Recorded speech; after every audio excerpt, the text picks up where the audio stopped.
Isso aí.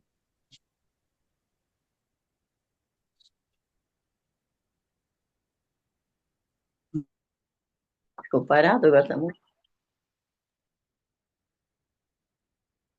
Pode começar aí, mamãe. Boa noite a todos os irmãos. Que a paz do Senhor esteja com todos vocês.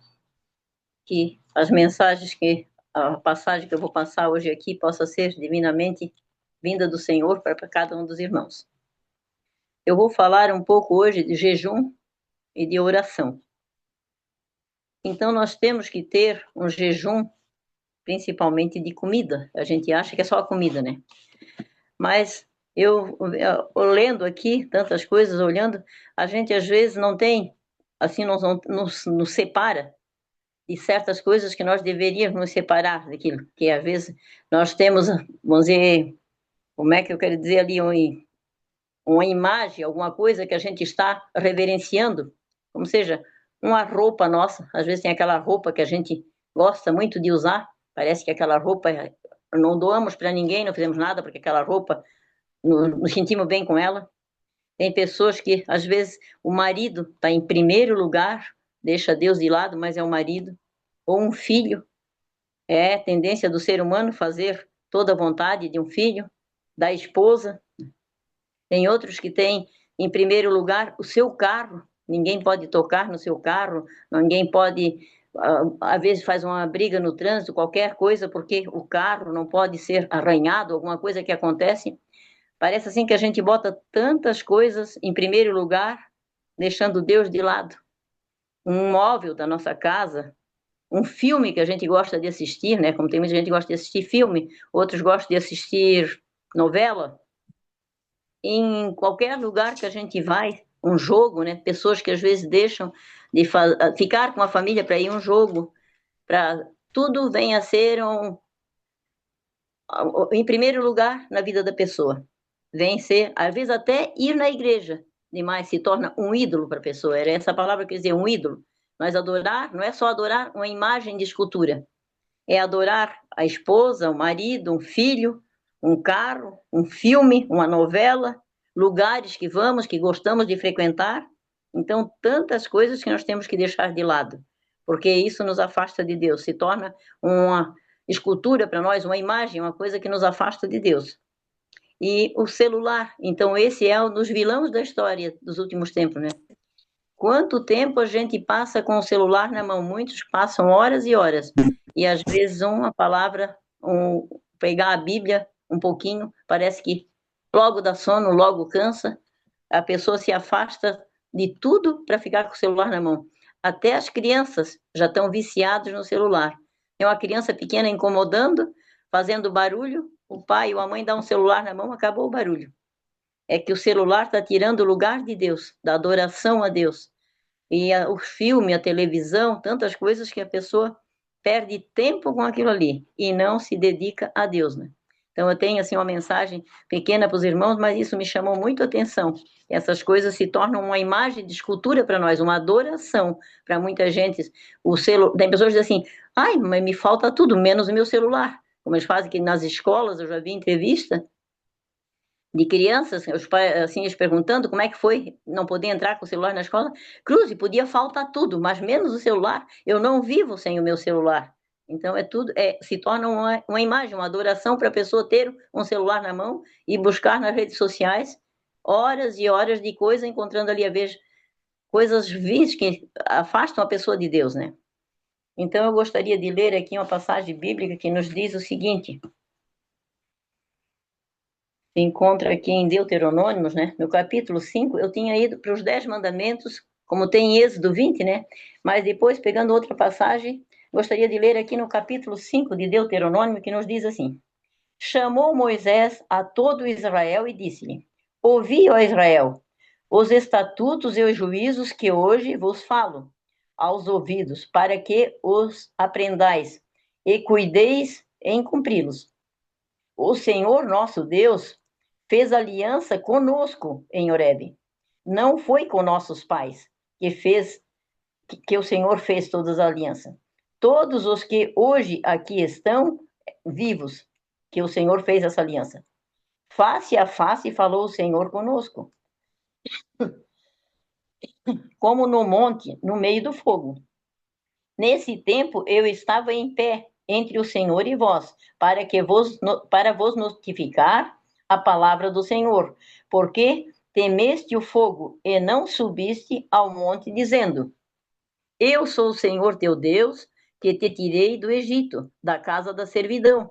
Não terás outros deuses diante de mim. Então, esse verso aqui está bem explicado. Não devemos ter outros deuses diante de Deus que não seja ele em primeiro lugar, que não seja a esposa, o carro, o marido, o filme, o celular, os jogos, que a gente tenha Deus em primeiro lugar na nossa vida, que a gente tenha tempo para Deus. Eu me incluo nessa ali também, que às vezes tanta coisa que a gente faz e para Deus sobra só um pouquinho. Que cada um de vocês que estão me ouvindo possa dizer: eu vou ter mais tempo para Deus de hoje em diante. Eu vou ler mais a sua palavra e aprender mais dos seus ensinamentos. E ainda assim, não farás para ti imagem de escultura, nem semelhança alguma do que há em cima no céu, nem embaixo na terra, nem nas águas debaixo da terra. Não as adorarás, nem lhe darás culto, porque o Senhor teu Deus, sou Deus zeloso, que visita a iniquidade dos pais nos filhos, até a terceira geração daqueles que me aborrecem. E faço misericórdia até 1000 gerações daqueles que me amam e guardam meus mandamentos. Então, é muito importante isso aqui, né? Não tomarás o nome do Senhor teu Deus em vão. A gente vê tanto esse mandamento sendo quebrado, né? Qualquer coisinha, meu Deus, ai, meu Deus, o que é isso? Até as crianças, em todas as conversas que a gente vê, falando de qualquer coisa, tem o nome de Deus, né? Então, Deus está dizendo assim, ó, não tomarás o nome do Senhor teu Deus em vão, porque o Senhor não terá por inocente o que tomar o seu nome em vão. Guarda o dia do sábado para não santificar. Guarde o dia de sábado para o santificar, como ordenou o Senhor teu Deus. Então, continuando, os mandamentos de Deus. Eu achei assim esse Deuteronômio tão bem explicado para a gente, né? O que a gente deve fazer e qual deve ser a imagem que nós devemos adorar. Somente a Deus. Ele é o nosso Deus que devemos falar com ele, adorá-lo e fazer a sua vontade. Continuando aqui ainda em São João, mais um verso bíblico aqui em São João, deixa eu ver aqui.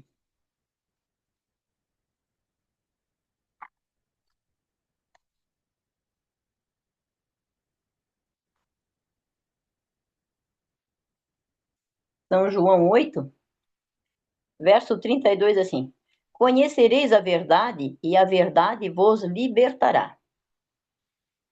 Verso 44: Vós sois do diabo, que é vosso pai, e quereis satisfazer-lhe os desejos? Ele foi homicida desde o princípio, jamais se firmou na verdade, porque nele não há verdade. Quando ele profere mentiras, fala-lhe o que é próprio, porque ele é mentiroso e pai da mentira.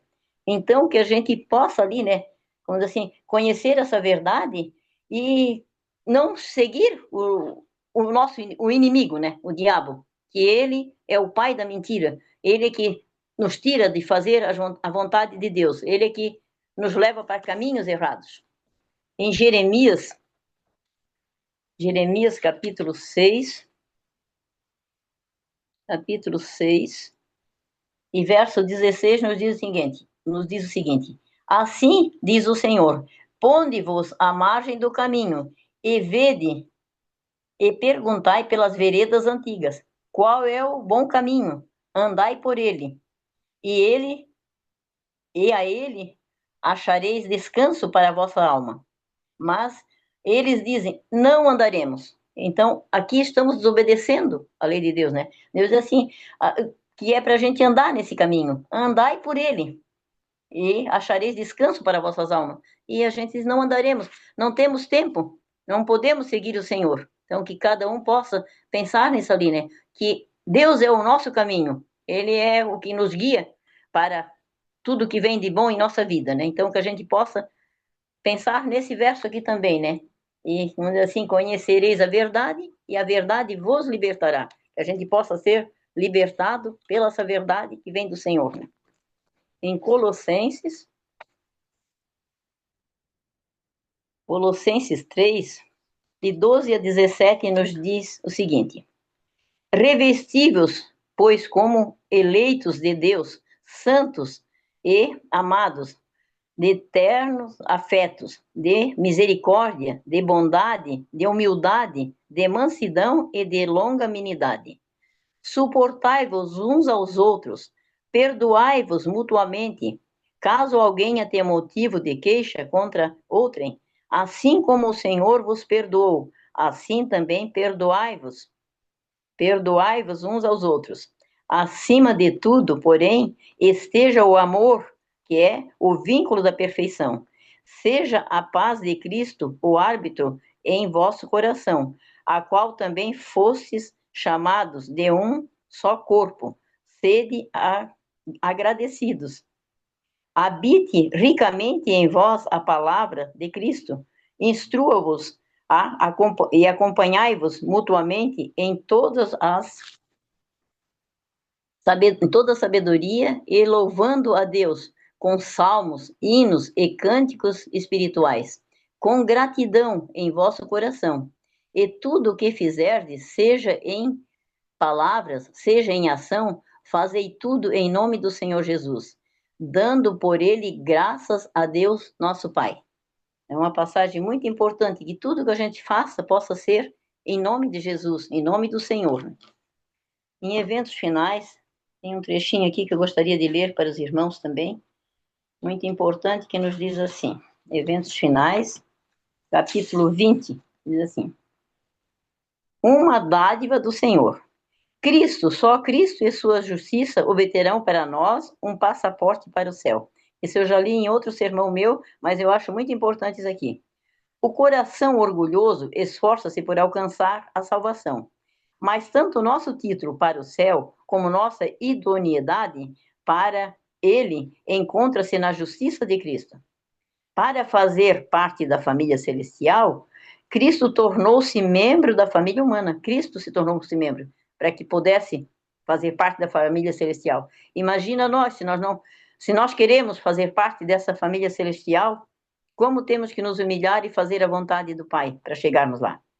Melhor do que um título para o mais nobre palácio da terra é o título para as mansões que nosso Senhor foi preparar. E melhor do que todas as palavras de louvor terreno serão os do Salvador aos servos fiéis, que nos diz: vinde benditos de meu Pai, possuí por herança o reino que vos está preparado desde a fundação do mundo. Então, melhor do que um título para qualquer coisa aqui dessa terra, né? Será o título para as mansões celestiais, que nosso Senhor, com tanto sofrimento, com tanto carinho, ele passou por tudo isso para preparar para nós, né? E cada um possa se lembrar do sofrimento que Jesus teve para poder nos dar essa vida eterna que nós tanto queremos, né? Mas não, às vezes deixamos tanto de lado as coisas celestiais, né? Como no que eu já falei aqui, um celular nos afasta de Deus a cada dia. O celular é uma coisa tão boa em nossa vida, faz tanta coisa no celular, mas é uma das armadilhas que Satanás preparou até para as crianças pequenininhas, e aí eles não têm tempo, às vezes, para brincar, para fazer uma coisa boa, porque o celular tira esse tempo. Ainda mais um trechinho na outra página, assim: se pudéssemos ter mesmo que uma só visão da cidade celestial, nunca mais desejaríamos morar outra vez aqui na Terra. Se a gente tivesse uma visão do que é esse lar que nosso Senhor está preparando, né? Não desejaríamos nada dessas coisas que a Terra aqui, que isso nos oferece, nós não queríamos mais ter. Porque é muito importante o que nosso Senhor fez por cada um de nós e está fazendo, preparando o nosso lugar. Mas para a gente merecer esse lugar, a gente tem que fazer a nossa parte. Temos que deixar as coisas desse mundo de lado e fazer as coisas do céu, fazer as coisas que nos levam para perto de Jesus, né? Que nos levam para perto de Deus. Mais uma passagem gostaria de ler aqui, da grande controvérsia que a gente está lendo. Eu achei assim, importante para passar nessa meditação, que é um apelo também para cada irmão, que nos diz o seguinte: conquanto a vida cristã seja caracterizada pela humildade, ela não deveria ser marcada pela tristeza, depreciação própria. Não é da vontade de nosso Pai Celestial que estejamos sempre sobre condenação e escuridão. Não é evidência de verdadeira humildade andar de cabeças curvadas para baixo. Então, é uma coisa importante que o cristão, por conhecer a Jesus, devia ser alegre, não ter momentos de tristeza, momentos de solidão, mas andar sempre sozinho. A gente nunca está, a gente está na companhia de Jesus. E se estamos na companhia de Jesus, temos que ser alegre. Não deveríamos estar de cabeça baixa, curvado e o coração cheio de pensamentos sobre si mesmo. Podemos ir a Jesus e sermos purificados se permanecermos perante a lei, sem ignomia e remorso. Portanto, agora nenhuma condenação há para os que estão em Cristo Jesus, que não andam segundo a carne, mas segundo o Espírito. Romanos 8:1. Por meio de Jesus, os decaídos filhos de Adão se tornaram filhos de Deus. Pois tanto o que sacrifica como o que não santifica, todo vem de um só. Por isso é que ele não se envergonha de lhe chamar irmãos. Hebreus 2:11. A vida do cristão deveria ser de fé, vitória e alegria em Deus, porque todo que é nascido de Deus vence o mundo. E esta é a vitória que vence o mundo, a nossa fé. Neemias 5:4. Neemias, o servo de Deus, falou convincentemente, porque a alegria do Senhor é a nossa força. Neemias 8:10. E disse Paulo, alegrai-vos sempre no Senhor. Outra vez vos digo, alegrai-vos. Como aqui fala a palavra de Deus, que nós devemos ser um povo alegre, uma pessoa que vive cantando louvores. Se nós estamos cantando, estamos orando e louvando a Deus com alegria, temos agradando ao nosso Pai Celestial e principalmente seu amado Filho Jesus, né? Orai sem cessar, em tudo dai graça, porque essa é a vontade de Deus em Cristo Jesus para conosco. 1 Tessalonicenses 5, 16 e 18. Mais um trechinho que nos diz o seguinte, ainda nesse mesmo parágrafo aqui. É pelo contemplar que somos transformados. Quando são negligenciados os sagrados preceitos mediante os quais Deus mostrou ao homem a perfeição e a santidade de seu caráter, e a mente do povo atrai para os ensinos teorias humanas, não surpreende que tenham havido um declínio de piedade prática na igreja. Diz o Senhor, 2 males cometeram meu povo, a mim me deixaram.